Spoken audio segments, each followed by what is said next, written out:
Our story picks up with the Immortal Pirate Jean Lafitte, a mercenary monster hunter who has been exiled from New Orleans because of a disastrous act simply known as the Katrina Incident. Well, there's some implications in that name. He and his team of supernatural misfits are called back to New Orleans to solve the murder of his former love, Marie Laveau. I think that's how you pronounce that. Probably not. As the old pirate returns to the streets of the city he once called home, he soon discovers something sinister, and a strange marking covering the city seems to be at the heart of it. As Jean and his team of hunters draw closer to discovering the identity of the killer, he must confront his past and accept that he may be responsible for Marie's death.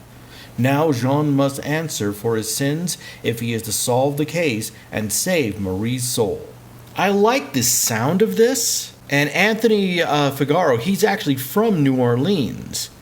And that actually is going to get me to the one thing about this campaign. Well, I really shouldn't say the campaign, but the comic book itself that's kind of putting me off. Let's go ahead and scroll down. Let's take a look at this artwork. So there's our pirate guy. And again, character designs look really, really nice. The villain, that's a sweet design, let me tell you. And as we scroll down, everything looks really good. I mean, the interior artwork looks good as well.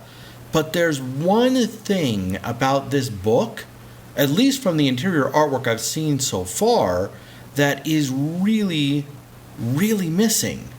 It doesn't feel like New Orleans.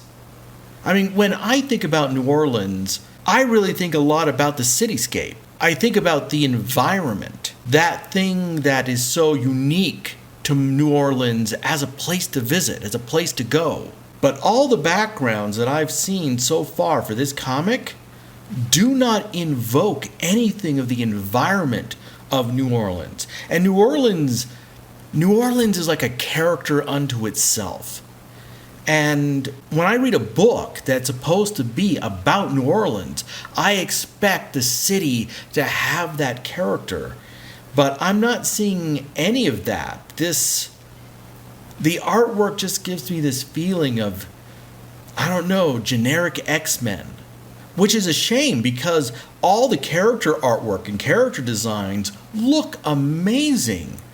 I mean, every character really jumps off the page, looks unique and creative. So I really love what you see of the characters themselves. But the backgrounds, the environment, the world that we find ourselves in, it just doesn't capture that energy of New Orleans. I mean, granted, I freely admit, we've only seen a couple of pages. Maybe it is rich with the vibrance of the city. Maybe when you crack this book open for the first time and you see the artwork that isn't presented on the campaign, you're going to be blown away by that. But the problem is, I'm not blown away by it. I'm not blown away by what I see. I mean, yeah, the characters look great. And if you come up and you watch the video that they put out for the actual campaign, I mean, again, look at this image. Look at that villain. That is amazing. That is so freaking cool. Look at the detail in this character. If there was as much detail in the backgrounds and the design of the city as there is in the characters, this would easily be a 5-6 figure book. Not to say that this wasn't a bad little campaign. I mean, it did break 5 figures. It's still in demand, so you can actually go ahead and buy it right now if you'd like.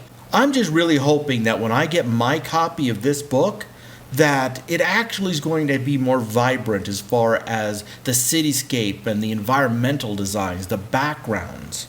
Because that's really the only thing that I find lacking and gives me hesitation of backing and supporting this campaign. But while we're here, let's go ahead and do the usual. Let's take a look at the perks we got here. So we're starting off with a $25 perk, which is what they call the Signature Series. Let's open this bad boy up. So you get the comic book and you get a metal bookmark. Okay, a metal bookmark. That sounds really cool. Let's go ahead and scroll this down. You got a t-shirt available. And I gotta admit, the t-shirt with the design for the villain on the face, oh man, I gotta admit, I really should go ahead and buy this t-shirt because it looks so cool. I mean, I just cannot speak to how amazing the character designs actually look for this book. Scrolling down, we see International Signature Series t-shirt again. Is this a different t-shirt? I'm not sure. It looks like it's the same t-shirt. I'll have to look into this because it looks like he only sold 2 copies of the t-shirt originally, and I gotta admit, I'd like to bring that up to 3 myself. I mean, that is a cool t-shirt to be wearing. We have the Signature Series variant. Let's take a look at that. Bookmark and a variant cover by Andy Kuhn. When we go down a little bit further, we have Double Trouble, which is 2 copies of the book. We've got a $50 here. You got God's Hand, the metal bookmark, small paper print in the variant cover. Triple play, let me guess. 2 copies of the book and a variant cover. And then we have this thing called Creator Control. You'll receive all the before mentioned items in the previous perk, all signed by the creator. You will get to attend a convention with the creator and sit behind the table as part of the team and get to greet fans. You will also be asked to help write the next chapter of the God's Hand story and have a part in deciding its future. And this is a $2,000 perk, and I guess if you're a writer and you want to get your start in comics, this is one way to go about doing it. I think that Anthony Figaro, is it Figaro? Is it Figaro? Is it Figaro? If it's Figaro, that's cooler. I probably should have listened to one of his other videos to try to see if I could catch him saying his name so I could be pronouncing it correctly throughout the video. Oh well, if wishes were horses. But as I was saying, God's Hand looks really good. The artwork looks really good. The only thing for me, as a reader, that I would like to see more of is the environment of New Orleans. Right now it has 293 backers. I'd love to see that get to at least 300. I am going to recommend that everybody go ahead and if you have an opportunity, back this book because it does look good.